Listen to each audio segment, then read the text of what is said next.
नमस्ते. मी हिमगौरी डेरेबर्गे, कृषी सहाय्यक कोरेगाव, तालुका कृषी अधिकारी कार्यालय कोरेगाव. तर आज आपण माती परीक्षण हा विषय बघणार आहोत. माती परीक्षण करणं ही खरं तर काळाची गरज आहे.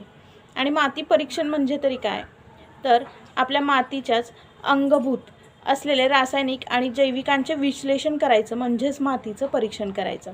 तर आता हे माती परीक्षण का करायचं आहे, तर पेरणीपूर्वी जमिनीमध्ये उपलब्ध अन्नद्रव्यांचे प्रमाण हे किती आहे हे आपल्याला जाणून घ्यायचं आहे. ते जाणून घेतल्यामुळे आवश्यकतेनुसार पुन्हा आपल्याला कमी किंवा अधिक अन्नद्रव्यांचा पुरवठा हा करता येतो.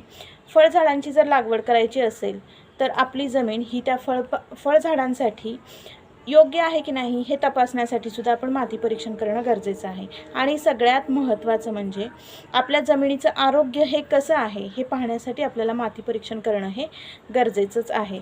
त्यानंतर आता मातीचा नमुना हा कसा पिकांची काढणी झाल्यानंतर आणि पेरणीपूर्वी मातीचा नमुना हा घ्यायचा आहे.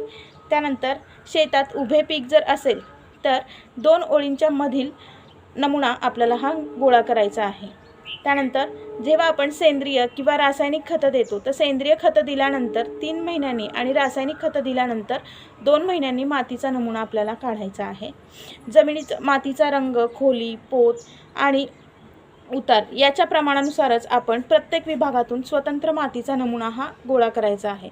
मातीचे हे गोळा केलेले नमुने एकत्र करायचे नाहीत. रासायनिक खतांच्या ज्या पिशव्या आहेत त्याच्यावर मातीचा नमुना हा घ्यायचा नाही. त्यानंतर मातीचा नमुना घेताना कृषी अधिकारी यांचं आपण नेहमी मार्गदर्शन हे घेतलं पाहिजे.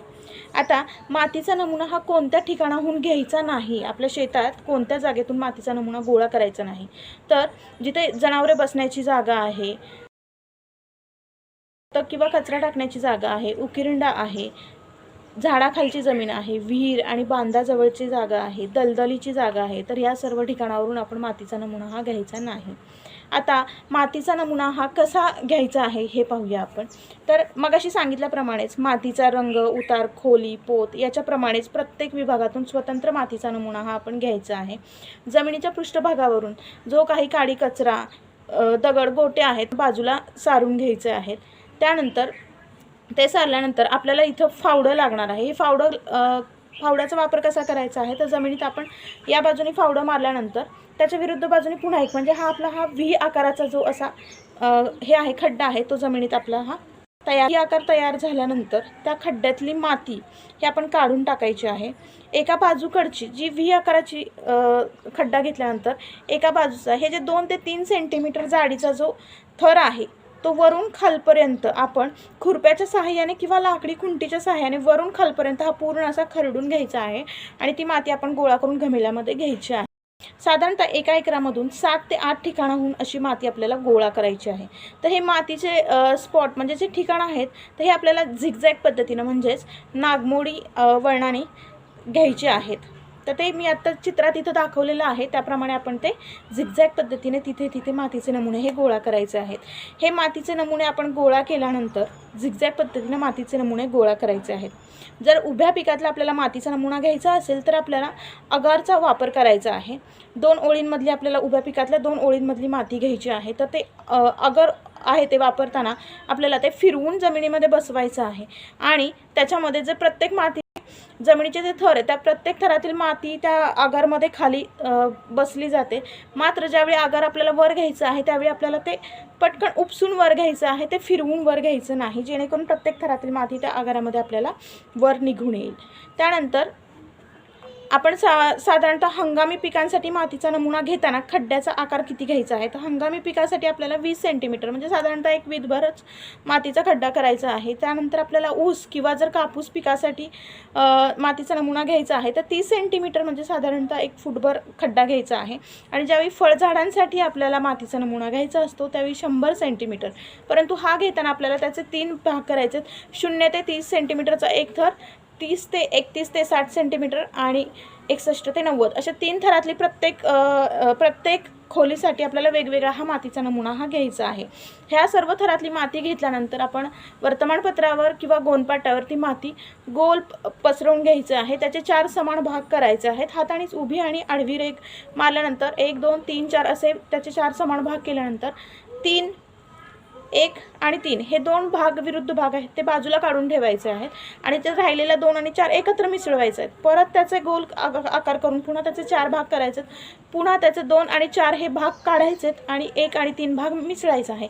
असं शेवटी अर्धा ते 1 किलो माती राहीपर्यंत आपल्याला हीच प्रक्रिया पुन्हा ही करायची आहे. आणि हे जे मातीचा नमुना आपण जो गोळा केलेला आहे हा मातीचा नमुना आपल्याला कापडी पिशवीमध्येच घ्यायचा आहे आणि तो माती परीक्षणाला कापडी पिशवीतूनच पाठवायचा आहे. त्यानंतर आपल्याला जर सूक्ष्म अन्नद्रव्यांचं देखील जर माती परीक्षण करून घ्यायचं असेल तर त्यासाठी मात्र आपण कोणत्याही लोखंडी हत्यारांचा वापर हा अजिबातच करायचा नाही. माती नमुना देताना त्या पिशवीमध्येच त्या माती नमुन्याची माहिती असलेला कागद द्यायचा आहे. तर त्या कागदावर आपल्याला काय काय माहिती द्यायची आहे, शेतकऱ्याचे पूर्ण नाव, पूर्ण पत्ता, मोबाईल नंबर, आधार कार्ड, त्यानंतर नमुना घेतलेल्याची दिनांक, गट क्रमांक, सर्वे नंबर, बागायत आहे की जिरायत आहे, जमिनीचा प्रकार आहे, वाळू, पोयटा, चिकणमाती कोणत्या प्रकारात येते ते लिहायचं आहे, ओलिताचं तुमचं साधन कोणतं आहे, जमिनीचा उतार हा मध्यम आहे, जमिनीचा उतार मध्यम, सपाट किंवा जास्त आहे, जमिनीची खोली किती आहे, जमिनीची खोली म्हणजे उतळ 0 ते 25 सेंटीमीटर आहे का 25 ते 50 सेंटीमीटर म्हणजेच मध्यम खोली आहे का 50 ते 100 सेंटीमीटर म्हणजेच खोल आहे का 100 सेंटीमीटरपेक्षा जास्त खोली आहे म्हणजेच अति खोल आहे हे द्यायचं आहे. त्यानंतर याच्या मागील हंगामात आपण कोणती पिकं घेतली होती आणि याच्या पुढील हंगामात आपण कोणती पिकं घेत, तर ही अशी संपूर्ण माहिती ही आपल्याला त्या चिठ्ठीवर लिहून ती चिठ्ठी आपल्याला त्या मातीच्या पिशवीमध्ये भरून द्यायची आहे. आणि जर आपण मातीचा नमुना जो 1 किलो जो आपण गोळा केलेला मातीचा नमुना आहे तो जर ओलसर असेल तर तो आपल्याला सावलीत किंवा फॅनखाली सुकवायचा आहे, उन्हात सुकवायचा नाही. आणि अशी माती आपल्याला प्रयोगशाळेमध्ये तपासायला द्यायची आहे. आपल्या सातारा जिल्ह्यामध्ये शासन प्रयोगशाळा, आपल्या सातारा जिल्ह्यात शासकीय माती परीक्षण प्रयोगशाळा ही अहमदाबाद सातारापासून 9 किलोमीटरवर मेढा रोडला आहे. तिथे माती परीक्षण करून मिळते. तर आपण माती परीक्षणासाठी आपल्याला मातीचे कोणते घटक तपासून मिळतात, तर आपल्याला मातीचा pH, सामू, ऑर्गॅनिक कार्बन म्हणजे सेंद्रिय कर्ब, EC इलेक्ट्रिक कंडक्टिव्हिटी, नत्र, स्फुरद, पालाश, calcium, magnesium, sulphur, chlorine, iron, zinc, copper, manganese आणि मॉलिब्डेनम हे आपल्याला सर्व सूक्ष्म अन्नद्रव्य देखील तपासून हे मिळतात. यानंतर हे तपासलेले आपल्याला अहवाल आहे तो आपल्याला मिळतो, त्यालाच आपण जमीन आरोग्य पत्रिका म्हणतो. आणि आपल्याला विद्यापीठाने जी खतमात्रा शिफारस केलेली आहे प्रत्येक पिकानुसार, तर ह्या जमीन आरोग्य पत्रिकेवरून आपल्याला आपल्या जमिनीमध्ये किती अन्नद्रव्य उपलब्ध आहेत आणि वरून किती द्यायचे आहेत हे आपण त्याच्यावरून काढू शकतो. तर सर्वांनी माती परीक्षण आपलं आजच करून घ्या ही नम्र विनंती. सगळ्यांनी आजच माती परीक्षण करा. धन्यवाद. धन्यवाद.